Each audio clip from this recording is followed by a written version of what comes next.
Se a gente pensa em fratura de lima, o melhor sempre vai ser evitar, sempre, prevenção. Não tem que romantizar fratura de instrumento, né? Remoção de fragmento de lima, jamais.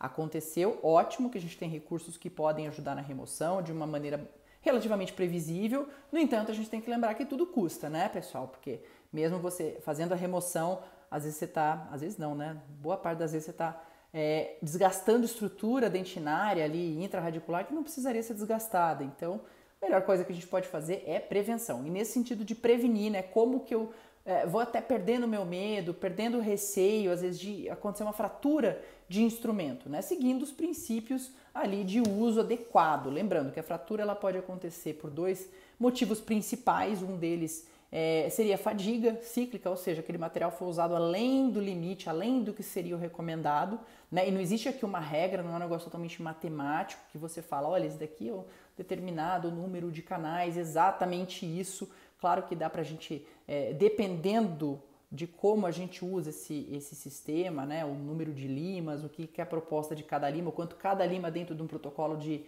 preparo trabalha efetivamente, né? Desde número de rotações que você coloca, isso tudo interfere no número de usos, então não dá pra gente ter uma fórmula aqui não, né? Logicamente isso no 1 a 1, né? Numa conversa mais próxima, dentro dos protocolos que a gente coloca ou dentro das nossas recomendações, aí o quanto que seria o limite ou não do número de usos aproximado que dá para fazer com segurança, junto do bom senso, né? Daria para a gente especular, mas fora isso não dá para falar de maneira geral para você. No entanto, né, você tem que saber, independente aí do sistema que você use, qual que é essa fadiga para você evitar que o seu instrumento chegue nesse ponto, certo? E outra coisa que costuma levar a fratura também de um instrumento é o quê?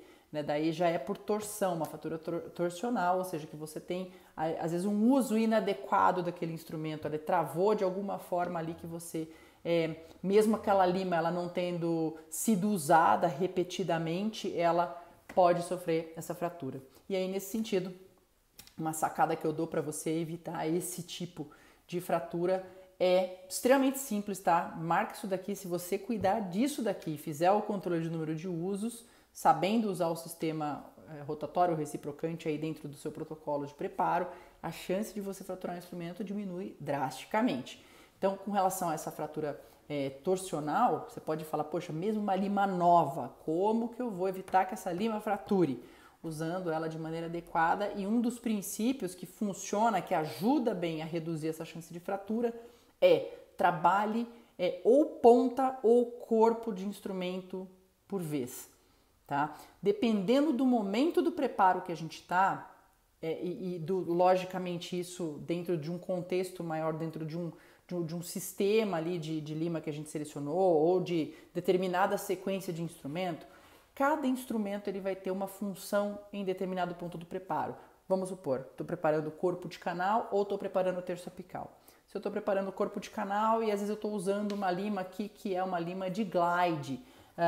Vou até pegar aqui uma lima de glide, vamos supor uma aqui, ó, uma R-Pilot, que é uma reciprocante, né? Aqui, ó, uma reciprocante da VDW aqui, ó, 12, ponta 12,5 por taper 0,4. Eu estou usando ali nesse início de preparo de corpo de canal, estou usando essa lima aqui.